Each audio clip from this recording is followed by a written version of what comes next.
दिखाता हूँ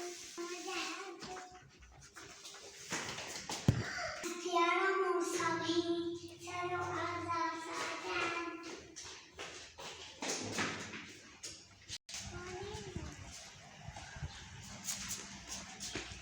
देखो तो आजा मैं उसको सकड़ी जा रहा हूँ। हम मस्जिद से नहीं आए लेकिन मेरा भाई तो सही है।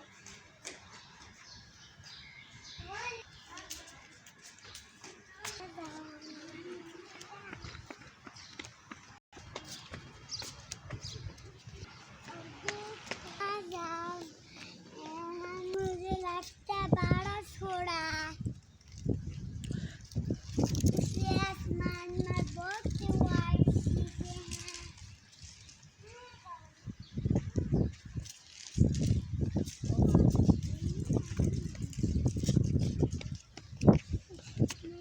हम लोग अभी जाएंगे फिर वापस आएंगे।